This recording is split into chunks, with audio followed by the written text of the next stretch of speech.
기업 가치는 좀 보자. 그러니까 학습 효과가 있으면 가장 좋지만 기업 가치를 좀 봐서 리스크를 최대한 줄이고 여기에 매력적인 저평가 요소가 있으면 따봉 아니냐.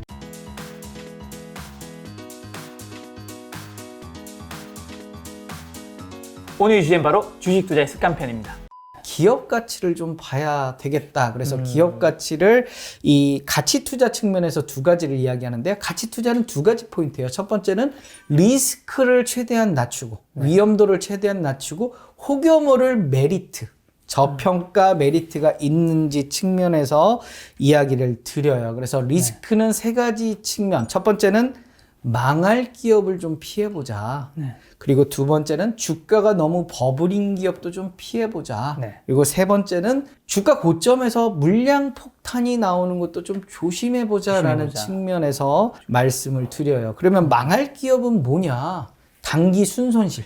적자 나는 기업들은 결국 망하지 않느냐. 그래서 적자가 심한 기업들은 좀 피해보자라는 거예요. 우리가 친구한테 돈을 빌려줬는데 계속 얘가 벌이는 없고 뭐 카드론을 쓴다든지 무슨 부채만 하면 내 돈 갚은 건 요원해요. 그런 것처럼 회사도 계속 적자가 나는데 주가가 제대로 갈 일이 없고 제가 주식 투자하면서 가장 힘든 게 유상증자거든요. 그러니까 주식수가 늘어나는 그런 이벤트들을 할 수밖에 없어요. 왜냐하면 시가총액은 주식수 곱하기 주가인데 주식수가 늘어나면 주가는 내려갈 수밖에 없거든요. 예를 들면 주식수는 10주고 주가는 10,000원이면 시가총액은 10만 원이에요. 근데 주식수가 20주가 되면 10,000원이 아니고 5,000원이 돼야 동일한 시가총액 10만 원이 된다는 거거든요. 5,000원이 언제 10,000원이 되려면 엄청난 노력과 호재가 있어야 되거든요. 그래서 이런 유상증자라는 건 주식수를 늘리는데 투자자한테 돈을 받고 주식을 주는 거잖아요. 그래서 이런 유상증자를 피해야 된다. 유상증자 하는 기업들이 어떤 기업이냐? 결국 단기 순이익이 굉장히 없는 단기 순손실, 적자 기업들. 여기에 부실한 재무지표를 갖고 있는 기업들이 특히 그래요. 부채 비율. 남의 빚이 엄청나게 많으면 빚을 못 갚거나 이자를 엄청나게 줘야 돼요. 그렇기 때문에 이런 기업들도 좀 웬만하면 피하고, 그 다음에 당좌 비율, 현금성 자산 보유 비율인데 현금이 없으면 어떻게 돼요? 결국 유상증자 하거든요. 그래서 이런 망할 기업들은 좀 피하자. 기본적으로 피하는 게 좋다. 라고 아무리 어떤 학습효과 경험치가 좋다 하더라도 이런 기업들은 좀 피하는 게 어떻겠느냐라는 측면에서 말씀을 드리고요. 그 다음에 주가가 버블인 기업들도 사실 좀 조심해야 돼요. 요즘 PDR이라고 해서 뭐 꿈을 주는 주식들, 그래서 유형자산보다 무형자산 가치를 높이 하면서 굉장히 이렇게 주가가 급등을 하잖아요. 테슬라 같은 경우 지금 주가가 조정을 했어도 PER이 850배예요. 그러니까 850년만 기다리면 투자금을 회수할 수 있는 이런 상황이잖아요. 그리고 우리 S 그 제약 같은 경우 지금 주가가 많이 내려서 한 2000년 PER이 한 2,000배거든요. 2,000년만 기다리면 투자금을 회수할 수 있으니까 2,000년만 살면 돼요. 네, 그래서 2000년 후에 투자금을 회수할 수 있는 이런 회사들은 아무리 좀 어떤 이벤트가 있고 좋은 이슈가 있더라도 좀 조심해야 되지 않겠느냐라는 측면에서 저는 접근을 해봐요. 물론 뭐 테슬라가 앞으로 그만큼 성장성 있는 이런 이익 실현을 할 수 있으면 좋겠지만 아직 약간 불확실성이 있잖아요. 그래서 불확실성이 남아있는 상황에서는 좀 더 조심할 필요가 있겠다. 그래서 세 가지 측면에서 버블을 이야기해요. 첫 번째는 PER, 미래의 실적 기준 PER. 아까 PER에 대해서 다시 한번 전에도 설명을 드렸지만 처음 보시는 분도 있기 때문에 PER을 설명드리면 시가총액, 아까 시가총액은 주식수 곱하기 주가예요. 그래서 시가총액이 그 기업이 실제 주식시장에서 평가받는 가치인데 이 PER을 계산할 때 시가총액을 당기순이익으로 나눠주는 거죠. 그래서 몇 년간의 당기순이익으로 투자금인 시가총액을 회수할 수 있는가. 예를 들면 시가총액은 1,000억 원이고 당기순이익은 100억 원이면 PER은 10배. 그러니까 10년 후면 이 당기순이익으로 투자금을 회수할 수 있다. 근데 아까 말씀드렸듯이 S제약은 2,000배잖아요. 2,000년 후에 투자금을 회수할 수 있으니까 이게 과연 회수될 수 있을까라는 어찌됐든 내 그 인생에서는 투자금 회수가 불가능한 현실적으로 그런 주가가 되는 그쵸. 거죠.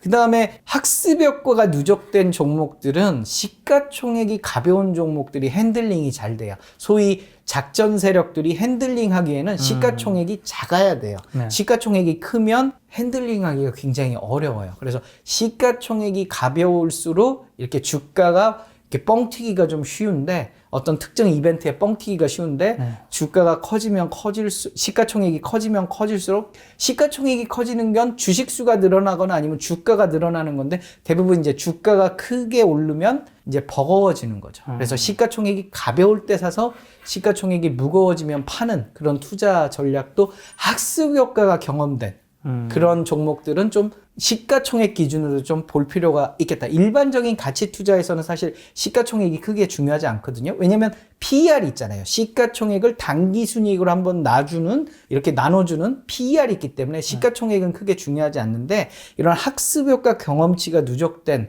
소위 말해서 테마 이슈가 있는 종목들은 네. 시가총액이 가벼울수록 핸들링하기 쉬워서 네. 뜨거운 관심을 받는다. 그리고 마지막으로는 과거의 어떤 주가 고점 근처도 주가 버블일 수 있기 때문에 차트의 어떤 과거의 고점 경험치, 그동안에 뭐 유상증자라든지 이런 이벤트가 없었다면 이 차트의 과거의 고점도 주가 버블의 모멘텀 측면에서 좀 주의해야 될 구간이 될 수 있다라고 말씀을. 고점에서 물량 폭탄이 뭐 나올 수 있다. 그렇죠. 이제 박스권 매매라고 보통 이야기를 하는데요. 박스권 매매에서 박스를 쳐놓은 것처럼 주가가 어느 순간을 넘어서야 되는데 그 순간을 못 넘어버리면 이렇게 내리거든요. 그래서 유식한 말로 저항선이라고 그래요. 저항선. 저항을 해서 이렇게 못 올라가는. 그래서 3번의 저항선은 시그널로 상당히 의미가 있어요. 그러니까 오르려고 했는데 못 오르고, 오르려고 했는데 못 오르고, 오르려고 했는데 못 오르고, 그걸 3번이나 한 거죠. 네. 그러면 그 어떤 3번을 올리려고 했는데 못 오른 그 구간은 단기 고점으로 보고 박스권의 상단에서 안전하게 빠져나오는 게 어떻겠느냐라고 사람들은 판단을 한다는 거죠. 그래서 망할 기업, 아까 부실 기업을 피하고 주가 버블인 상태를 피하는 거고요. 마지막은 주가 고점에서 나온 물량 폭탄도 좀 피해보자. 그러면 주가 고점에서 나올 물량 폭탄들이 뭐냐? 대표적인 예가 주식 관련 사채를 보유한 기업들이에요. 주식 관련 사채는 뭐냐면 뭐 신주 인수권부 사채, 전환 사채 이런 종목인데요. 사채는 회사채예요. 우리가 보통 사채를 쉽게 이야기하면 대출 받았다 생각을 하면 돼요. 은행에서 우리 마이너스 대출 받으면 일정하게 이자 내고 만기에 원금을 갚잖아요. 회사도 마찬가지예요. 회사가 채권을 발행하는 거예요. 그러면 일정 기간마다 이자를 그 투자자에게 줘야 되고 만기에는 원금을 갚아야 되는 거죠. 그게 회사채의 특징이에요.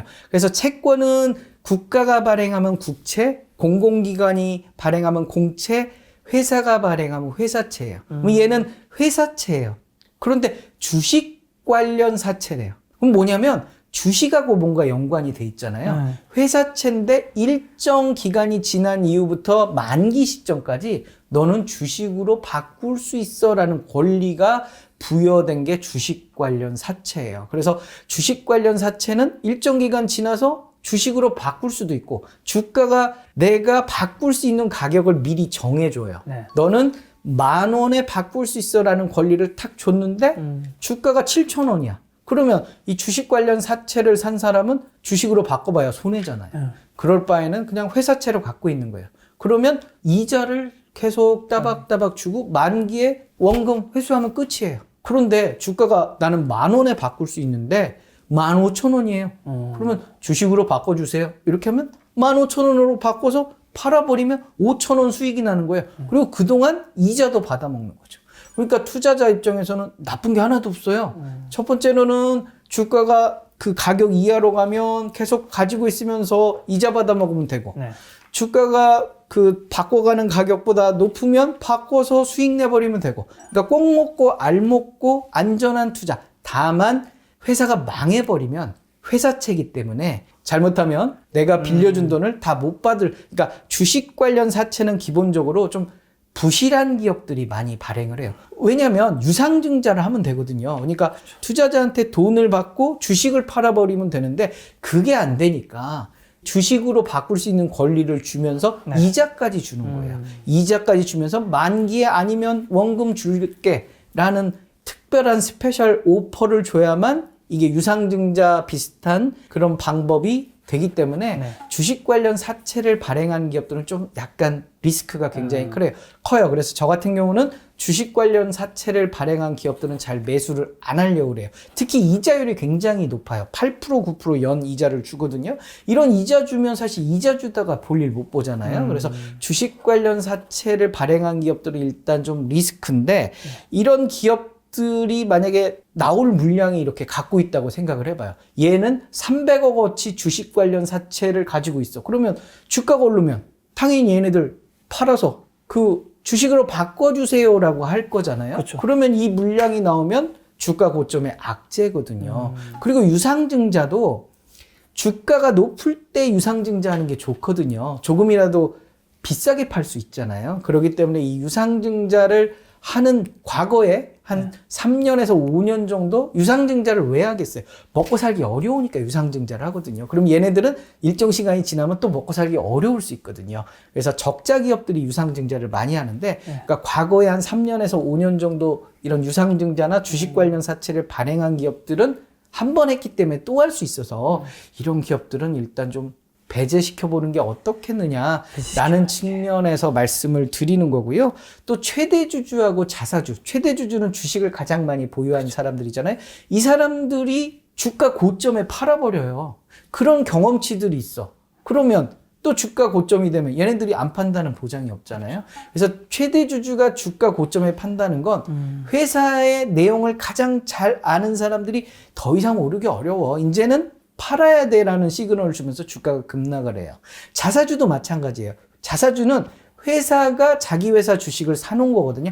투자 목적이에요. 주가가 쌀 때 사서 비쌀 때 팔거나 뭐 이런 목적들이 상당히 많거든요. 그래서 자사주를 매입하는 건 사실 주가가 좀 싼가? 이렇게 바라볼 수 있지만 호재 측면에서 좀 주가가 좀 이렇게 흐리멍텅한가? 이런 측면에서 좀 바라보는 거고 고점에 자사주 매도하는 건 이제 얘네들이 장사치잖아요. 소위 말해서 장사치들이 왜 팔아요? 비싸니까 파는 거예요. 그래서 자사주 매도는 최대주주 매도와 함께 어떤 시그널이다. 그래서 이런 모습들을 보여준 기업들은 좀 조심할 필요도 있다. 그래서 앞으로 또 물량 폭탄이 나올 수도 있으니까. 그리고 급등주에게 있어서 가장 중요한 시그널이 투자 경고 종목 지정이에요. 그래서 이 주가가 급등을 하게 되면 거래소는 투자 경고 종목 지정 예고라는 걸 해요. 그래서 주가가 일정 비율 이상 오르게 되면 이제 너네 너무 많이 올랐어. 투자 경고 종목 지정 예고를 하고 10영업일 안에 더 오르면 투자 경고 종목으로 지정할 거야 라는 얘기를 해요.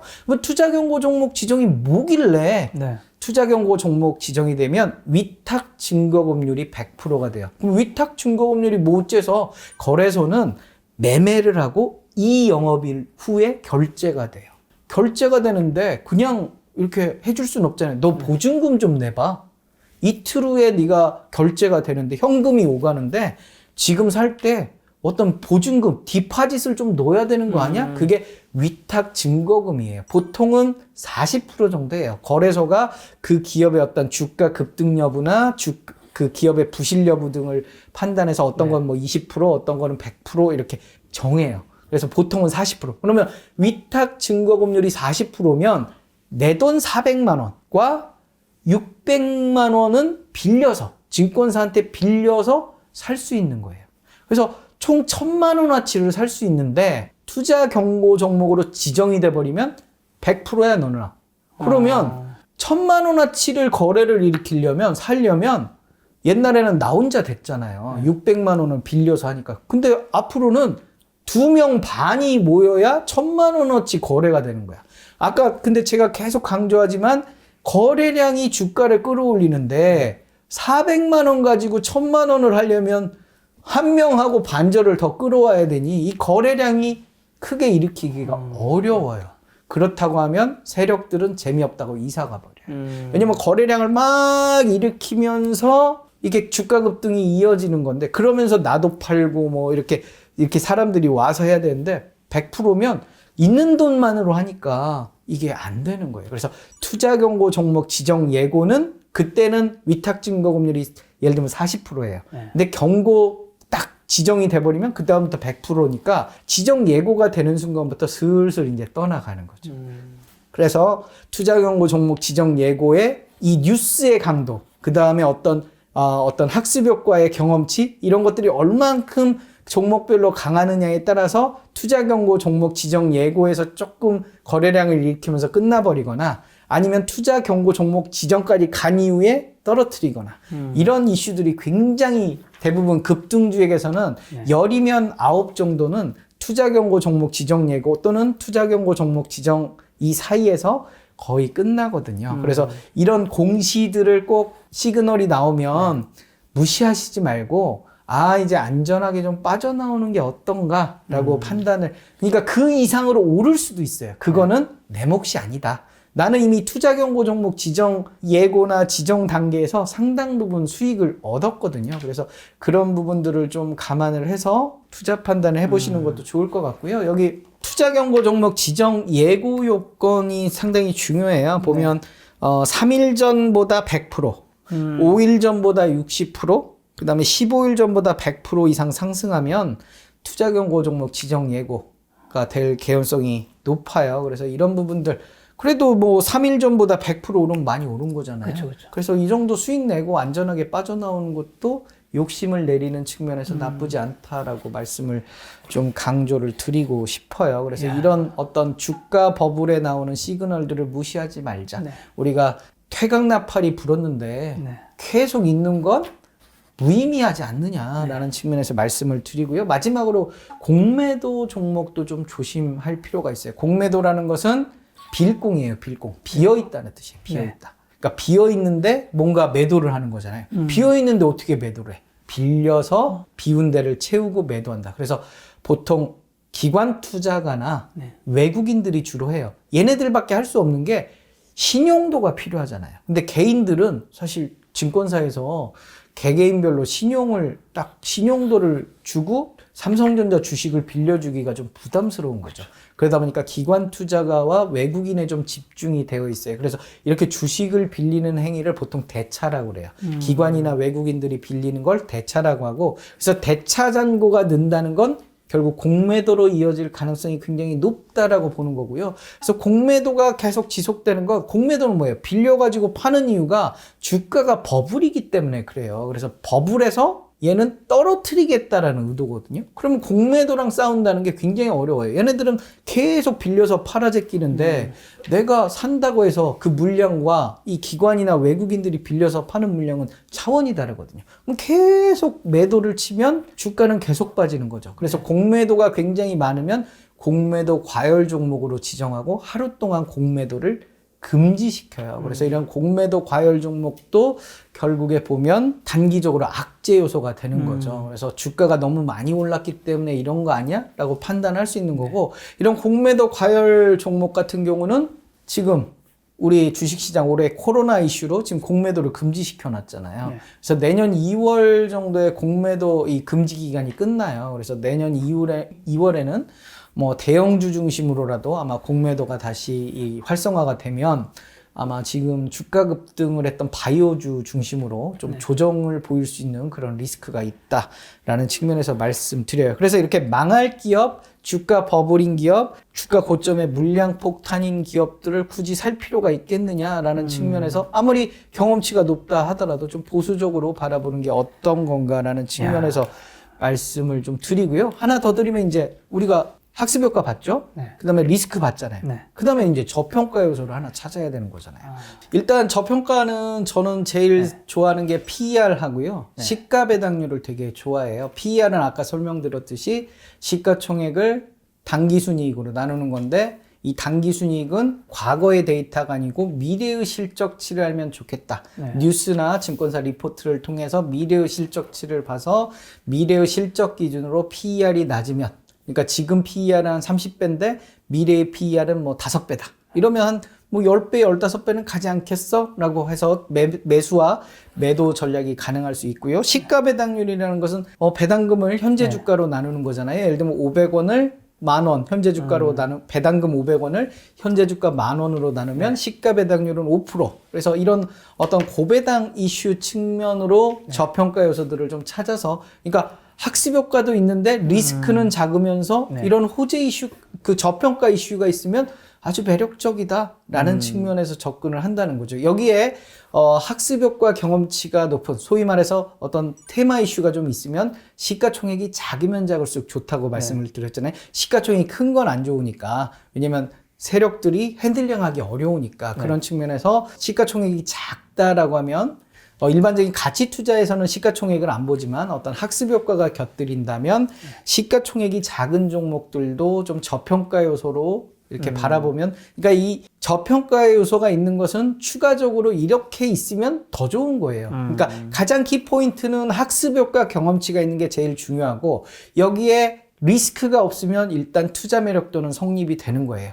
여기에 우수리로 저평가 요소까지 있으면 더욱 매력적이다. 이런 종목들은 가치 투자 측면에서도 좀 기다려 볼 수 있겠다라는 그런 종목들로 압축을 해볼 수 있겠다. 이런 이야기를 하는 이유는 많이 잃지 않기 위해서 하는 거예요. 그러니까 이 주가 급등에 버블에서 잘못 사면 급락을 맞았을 때 굉장히 그 리스크가 크거든요. 그래서 이런 아마 내년 3월부터는 대선 이슈들로 그런 종목들이 뜨거운 관심을 보일 가능성이 높아요. 왜냐면 2년 후 3월에 대통령 선거가 있거든요. 그러다 보니까 내년 3월 이후부터는 대통령 선거의 잠룡들이 이렇게 하나둘씩 나오면서 관련주들이 급등을 하는데, 이런 종목들의 특징이 이 후보군들이 또 빨리 사라져요. 그러니까 강력한 후보가 아니면 사라지기도 하고, 또 원치 않게 사람인지라 악재들이 있으면 그냥 훅 갑자기 그렇죠. 후보로 해서 사라지거든요. 이런 리스크들이 있어서 잘못하면 옛날에 그